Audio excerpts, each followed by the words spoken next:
برطانیہ اور Europe business man کے صدر انٹرنیشنل بزنس میں چودھری خالد محمود ہنجرا کی دعوت پر senior supreme retire court Lakhpat jail Muhammad Azam Khan Manchester کی ممتاز کاروباری اور مذہبی شخصیت میاں محمد اسحاق عزیز، پاکستان کے مشہور قوال اور نعت خواں قاری محمد وحید اور سینئر صحافی چودھری عارف پندے نے ان کے مانچسٹر دفتر میں خصوصی ملاقات کی۔ ملاقات میں باہمی امور اور پاکستان کے سیاسی اور معاشی حالات پر تفصیلی بات چیت ہوئی۔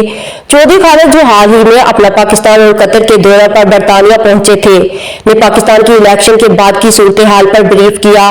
ان کا مزید کہنا تھا کہ امید ہے کہ پاکستان میں پاکستان مسلم لیگ نون اور پاکستان پیپلز پارٹی کی مخلوط حکومت عوام اور اوورسیز پاکستانیوں کے لیے مزید بہتر کام کرے گی۔ نامزد وزیر اعظم میاں شہباز شریف اور نامزد وزیر اعلیٰ مریم نواز قائد میاں نواز شریف کی ہدایت پر پاکستان کے معاشی حالات بہتر کرے گی اور اوورسیز پاکستانیوں سے کیے گئے وعدے پورے کرے گی۔ Retire senior supreme jail Azam Khan, کاروباری مذہبی شخصیت میاں اسحاق عزیز نے چودھری خالد ہنجرا کا ان کو اپنے دفتر میں دعوت دینے پر دلی شکریہ ادا کیا اور کہا کہ اللہ تعالیٰ ہمارے ملک کے سیاسی معاشی حالات بہتر کرے۔ اوورسیز پاکستانی دیار غیر میں رہ کر بھی ہمیشہ اپنے وطن کے بارے میں فکر مند رہتے ہیں۔ مانچسٹر، برطانیہ سے ہمیں رپورٹ کر رہے تھے عارف چودھری۔